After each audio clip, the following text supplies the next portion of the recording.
All right, so hey, I'm excited. We get to talk about some new stuff today. We're today starting a 4-part teaching series on worldview and how we filter the world. Now,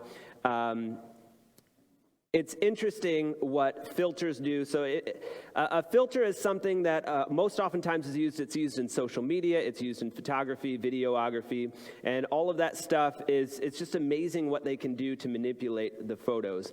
Now, what a filter does is it changes what you take in from reality, and it changes the light balance. It changes all sorts of different things about it so that on the other end you have an entirely different looking picture and usually a more pleasing picture. We have a few examples of filters up we can put on before and after. All right, so that one's a little bit more obvious, right? There's a drastic change in the way the original picture looks after the filter has been applied, right? Next up, we have something a little bit more subtle. The colors pop just a little bit more. Everything is a little bit more pleasing. And then again, we have another one that just takes what is already there and changes the way that we perceive it.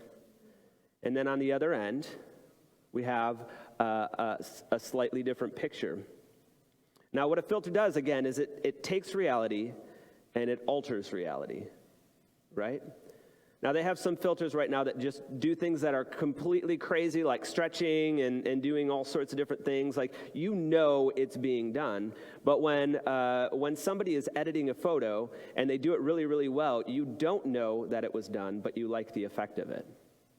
Right? So there's oftentimes that these filters are overlaid that we aren't aware of, and we like the outcome of it. Yeah, so that's how filters work. And what I want to do over the next 4 weeks is I want us to look at the filters that we have for the way we perceive reality. The truth is that all of us take in the world around us. We take in things like the purpose of life, values for life, who we are as people in what we do, and we filter those through a grid that we call a worldview. It's the way in which we interact with and view the world. That's what a worldview is. It's kind of like a filter for a photo, but it's our filter for reality.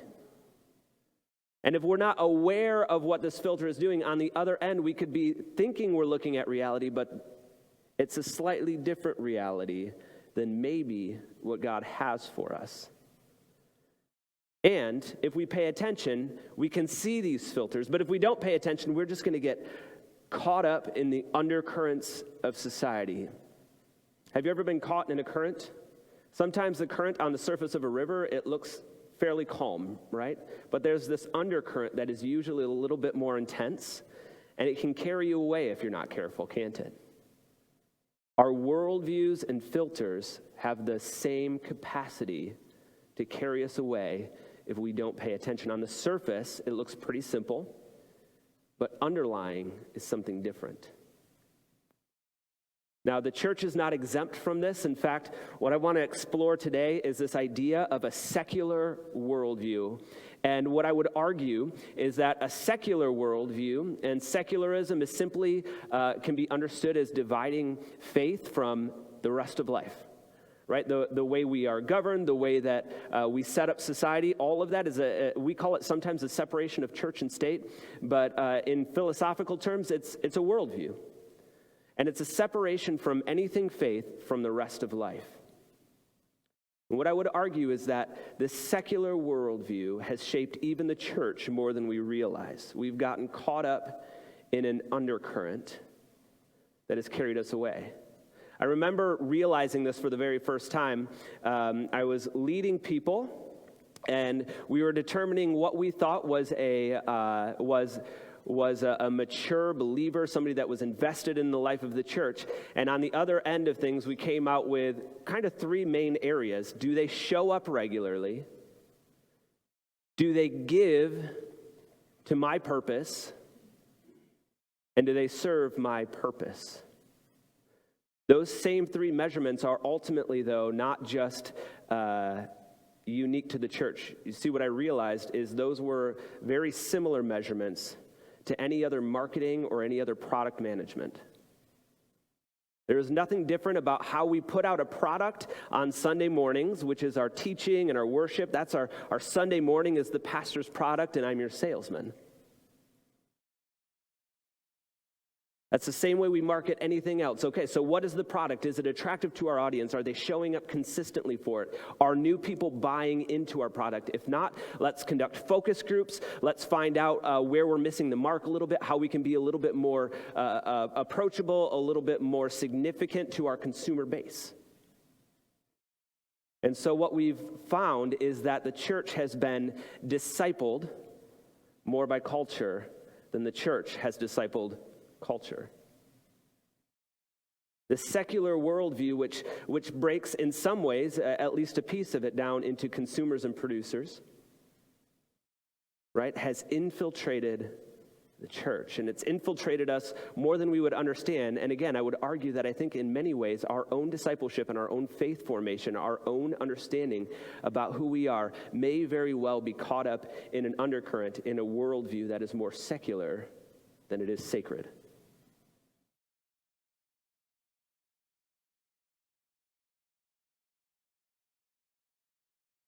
Two philosopher writers say this, and it applies to us in the church as much as it applies to anybody outside of the church. Dreyfus and Kelly explain this. To say that we live in a secular age in the modern West is to say that even religious believers face existential questions about how to live life. Even believers face existential questions. Who am I? What am I doing? All the big life questions that we have. Where are we going? There is no difference between the questions we're asking in the church and the questions that are being asked outside of the church. Why? Because the reality is we're caught up in a secular worldview. Now, a secular worldview is designed, again, to give you your value systems. It's designed to tell you who you are and where you're going. The problem with the secular worldview is that while it does those things, they're constantly changing, they're not very well defined, and it gives you no path on how to get there. And so what we have is we have this gap that people all over of faith backgrounds and non-faith backgrounds are starting to feel this gap, and it's spiraling out of control. Now, we see it in a number of outlets. We see it politically. We see it socially. We see it in justice systems. We see it all over, bleeding out in different ways. But ultimately, it's the gap between where secular worldview tells us it can take us and the path that actually leads us there. That's a gap that's continuing to grow, and it's a gap between the ideal and how to get to the ideal. I mean, what we actually do to get there, the way we live our life. I got to read a book this summer. It was called Why Liberalism Failed. Now, don't get too caught up in the title. I would encourage it. We have some recommended reading at the end that I want to go over with you. But in it, the author, Patrick Deneen, says this: "For the gap between how people actually behave and how they ought to behave is so great that anyone who ignores everyday reality, the way we view the world, in order to live up to an ideal, will soon discover that he has been taught how to destroy himself, not how to preserve himself." Now, if we're honest with ourselves and what we see around us, does that not seem like an apt description of what's going on? And I'm not just talking about what's happening outside of the church. I'm talking about what's happening in our own lives. How many of us can sit here this morning and say we haven't felt a little bit out of control in this season? A little bit wondering what the heck is actually going on. We're starting to wrestle with these questions that we thought we were supposed to have answered. Again, I think it's because maybe we've been caught in an undercurrent that we didn't realize was there. Again, it's a discipleship issue. And I love how author Mark Sayers says this. Philosopher James K.A. Smith, we used to live near this guy, by the way. Yes, we lived near somebody famous, not to you or to most people, but to Mark Sayers. Okay, so philosopher James K.A. Smith reminds us that it is not just religions that disciple. Okay, it's not just religions that disciple. Our culture disciples us. According to Smith, every structure of a culture carries a worldview and a form of teaching that shape and constitute our identities. That's who am I? by forming our most fundamental desires, what do I want, and our most basic attunement to the world, what is going on around me and how do I interpret it. They prime us to approach the world in a certain way, to value certain things, to aim for certain goals, to pursue certain dreams, to be a certain kind of person. This was the moment when I woke up and realized the goals that we had been given as a church were not goals that we actually discovered ourselves in the Bible or in the life of Jesus, but we discovered them in the undercurrents of society. And it's not just pastors' faults. It's the thing that we all said we would go after. We've become crowd-obsessed. We've become money-obsessed. And we become product-obsessed. What programs do we have and how good is our teaching? When you strip back all the layers and you step out of the undercurrent, you realize we're not in the place we thought we were. So what do we do? Well, in order to regain an understanding of who we are in our faith tradition and who we are in relationship to the Father, I want to invite you to go to Exodus this morning. We'll have it up on the screen if you don't have your Bible, but we're going to be in Exodus chapter 34. And there's some context to this passage. As you're turning there, we find ourselves at a moment where Moses is interacting with God. And he goes up onto a mountain, and this is in the wake of what has just happened in the life of God's people, the Hebrews. They were enslaved in Egypt for decades and generations, a long, long time. Okay, so much so that they didn't know anything outside of Egypt. But then they are delivered by God out of Egypt, out of slavery, out of oppression, and they are brought to a mountainside to meet God. But first, Moses goes up to the mountainside, and he says, God, reveal yourself to me. Right? Show me who you are. And this is God's response. God came down in a cloud and stood with him there and proclaimed his name, the Lord. The Lord passed in front of him, and he proclaimed, the Lord is a compassionate and gracious God, slow to anger and abounding in faithful love and truth, maintaining faithful love to 1,000 generations, forgiving iniquity, rebellion, and sin. But he will not leave the guilty unpunished, bringing the father's iniquity on the children and grandchildren to the third and the fourth generation. Now, this is only significant if we understand where Moses has come out of. Moses' story, if you were raised in the church, maybe you already know this, and this will just be a little bit of review for you. But Moses, his story is that he was born at a time when the Egyptians were cracking down on the explosive population growth of the Hebrews. And Moses was born into a Hebrew family. And in order to avoid having their child killed, Moses' parents put him in a basket and sent him down a river, thinking maybe somebody will find him, they won't know who he is, and he'll be safe. Okay? And so what happens is Pharaoh, king of Egypt, ruler of Egypt, his daughter finds Moses in the basket, brings him into the family, and he is adopted and he is raised as Egyptian royalty. That's a little bit of a difference in where he was going, right? He went from death into a palace. But what this tells us about Moses is that the worldview, the filter, the undercurrent that he grew up with was inherently Egyptian. Yes, he knew what family he was born into. He had been cared for a little bit by his family. He knew who the Hebrew people were, but his worldview, the way he operated and the way he viewed the world was Egyptian. He knew the Egyptian gods. He knew how to appease their wrath. He knew how many of them were. He knew that if he were to ascend to the throne, he himself would be considered deity. He understood his influence of power over the people in an Egyptian way, so much so that when he goes to defend a Hebrew relative, somebody that he is related to in terms of nationality, he kills an Egyptian oppressor. In doing so, he shows us that he's still operating with an Egyptian understanding of the world, that he gets to wield the power the way Pharaoh would wield his power, that he is part of the family of Pharaoh. Everything he saw was through an Egyptian filter. In the Egyptian filter, Hebrews were slaves, they were scum. Egyptians were better than Hebrews, and the gods were above the Egyptians.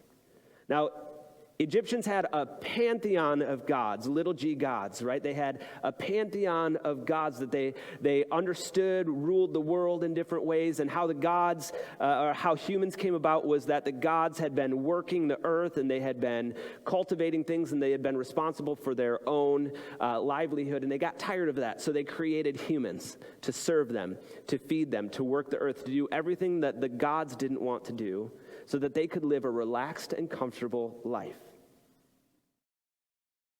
And the purpose of humans was to appease the gods. They were not moral.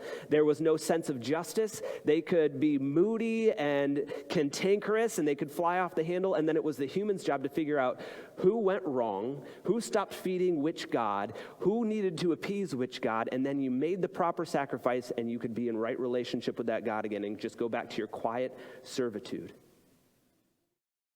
This was an Egyptian worldview.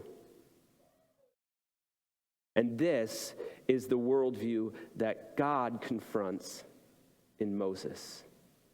And so it's significant. What we understand is Moses is not just having God revealed to him. He has a new understanding of how the world works. There is not a pantheon of gods that Moses is supposed to submit to anymore. There is one God. And when Moses asks for his name, he does so because he understands that if he can understand a God's name, if he can know a God's name, he has influence with that God. And what we find here is that that's not what happens.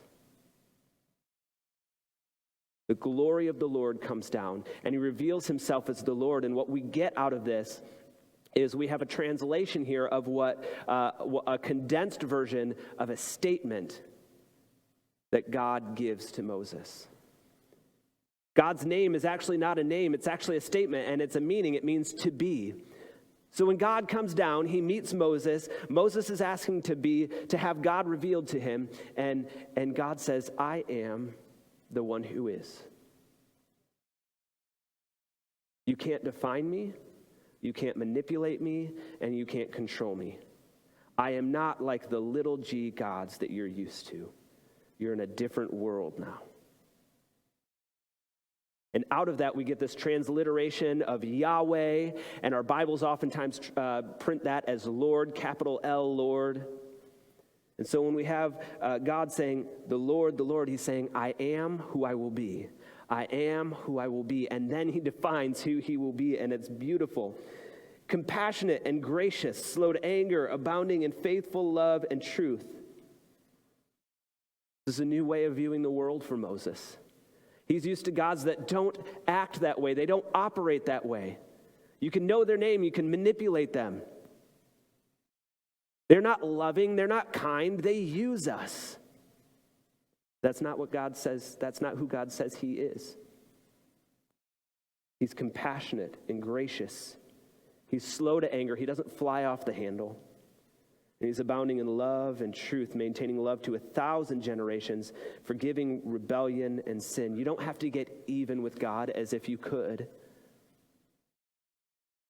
God is one who forgives wickedness, rebellion, and sin. What's interesting is we forget this sometimes, and what's true, though, is that as time progresses, Israel did not forget that God said that's who he was. In fact, most of the time, the beef with God was not that he was cruel or that he was sending judgment. The beef with God was that he was too compassionate and forgiving. So much so that we see down the line, Jonah, the prophet, is sent to Nineveh to proclaim a message of repentance, that if they change their ways, God will forgive them. And he doesn't want to do that because he knows that's in God's character. He knows that's who Yahweh is. He knows that's what he'll do, that if these people change their ways and turn to the Lord, he won't wipe them out, and I want them wiped out because they're wicked, and I think they deserve punishment. So Jonah goes a different way. He tries to get out of there, and God reroutes him and sends him back because he is a compassionate and a gracious God. And we struggle with that sometimes. But his compassion and his grace, his love, his moral goodness is equaled by his justice. God speaks to Moses and he says, "This is who I am. I am loving, I am good, I am gracious, I am kind.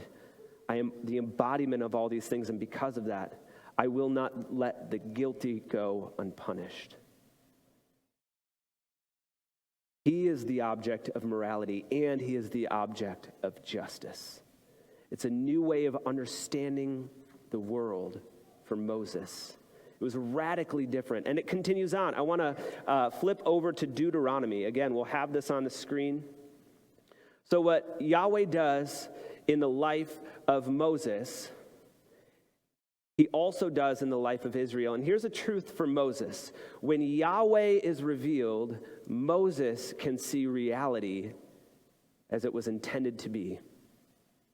When Yahweh is revealed, Moses can see reality as it was intended to be, and the same thing happens for Israel. Deuteronomy chapter 6, verse 4 and 5. "Listen, Israel, the Lord our God, the Lord is one. Love the Lord your God with all your heart, with all your soul, and with all your strength."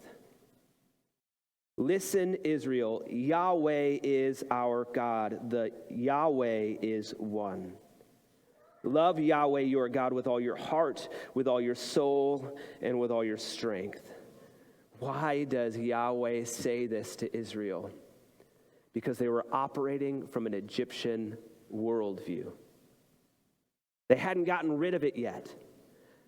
This comes after Israel has been wandering around in the desert for a generation to die off, and they still haven't gotten rid of their Egyptianisms. It's still the undercurrent that's been carrying them forward. And so Yahweh comes and he says, "Hear, Israel, I am your God.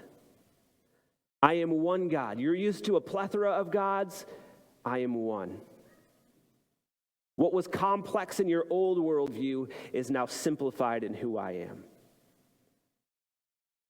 What was complex in how you served your gods in your old system is simplified down to love the Lord your God with all your heart, with all your soul, with all your strength." Yahweh reveals himself also to the people of Israel. And when Yahweh is revealed, Israel sees reality the way it was intended to be.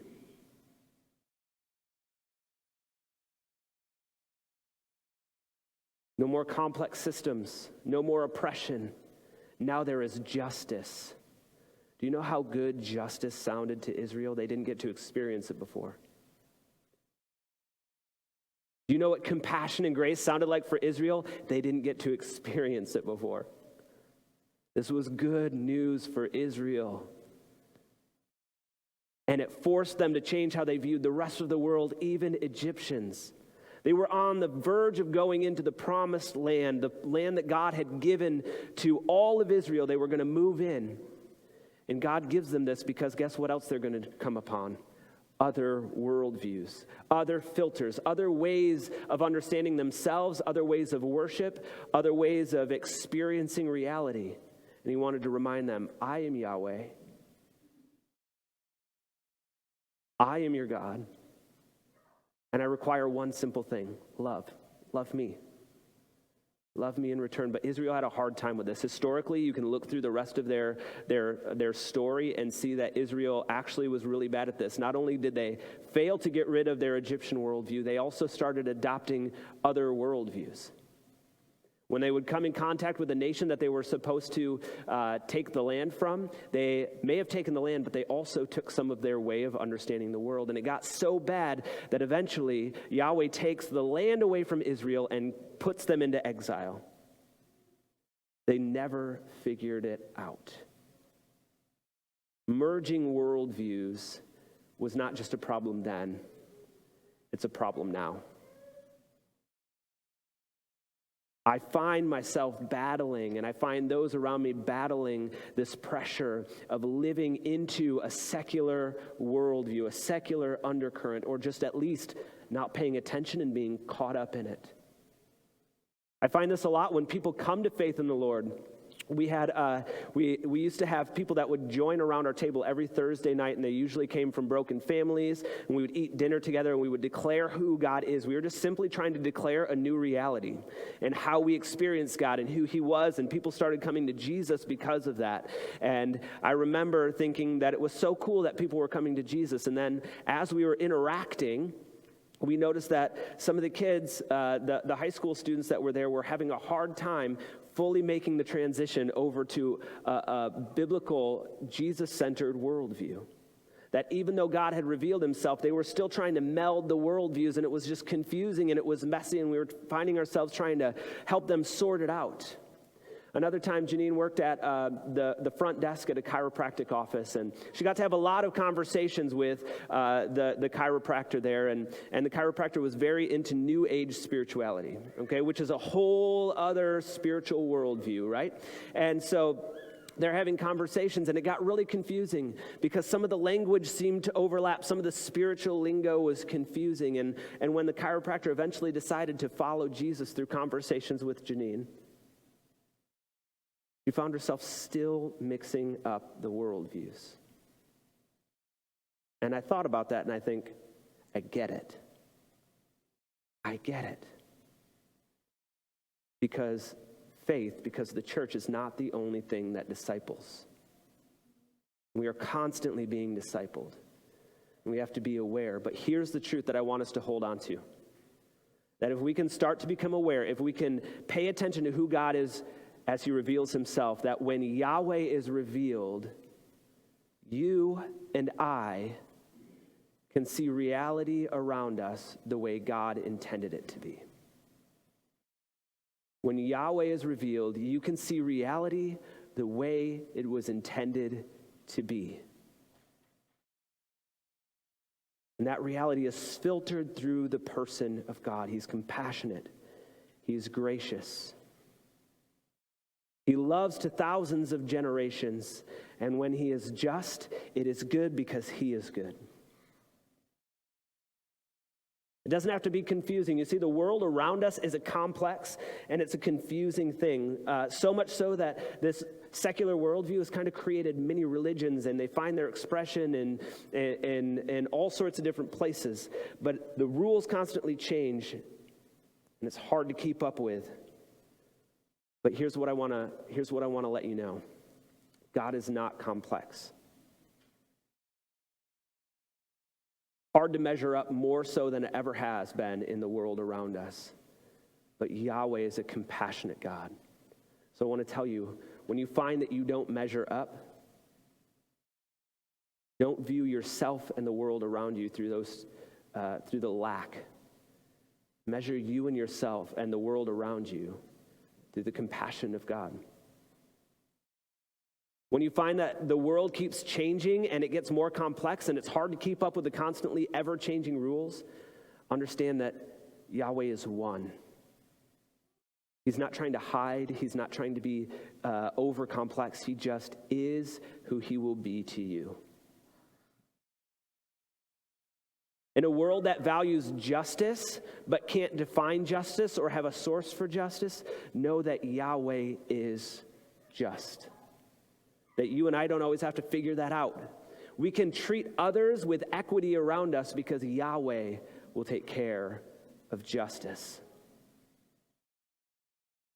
When we're struggling again with the complexities of life, and when we don't understand where we're going or who we are or the way we should live, I offer you one simple direction: to love the Lord your God with all your heart, with all your soul, with all your strength. Love him in return. That's the direction of our lives. That's the undercurrent that we need to get caught up in, is to pour ourselves out in love and to be careful about the undercurrents that pull us in other directions. Be careful about the filters that we've just willingly taken on. I would ask that you start to pray this week and ask the Holy Spirit to reveal the filters that you've been living by. It's something that I've been doing this week as I've been in preparation for this, to see where else am I dealing and wrestling with these filters. Where else am I living according to a worldview that is trying to define who I am and give me a value set, but ultimately it leads to my destruction. When we follow a worldview that is filtered through the person of Yahweh, it leads to life. It leads to compassion and forgiveness and grace and love.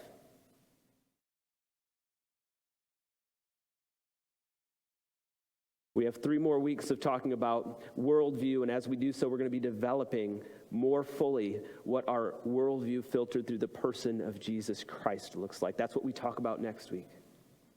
So I want to encourage you to join us back here next week as we delve deeper into competing worldviews, competing filters, and who Jesus asks us to be as we follow him. If you would like to learn more as we are going through this, I have a couple book recommendations for you. We have a slide if we can change that. 2, first is John Mark Comer's God Has a Name. All right, it's a phenomenal book. I used it in pieces of preparation for today. And then the other one I've already, I didn't already reference. Sorry, The Benedict Option.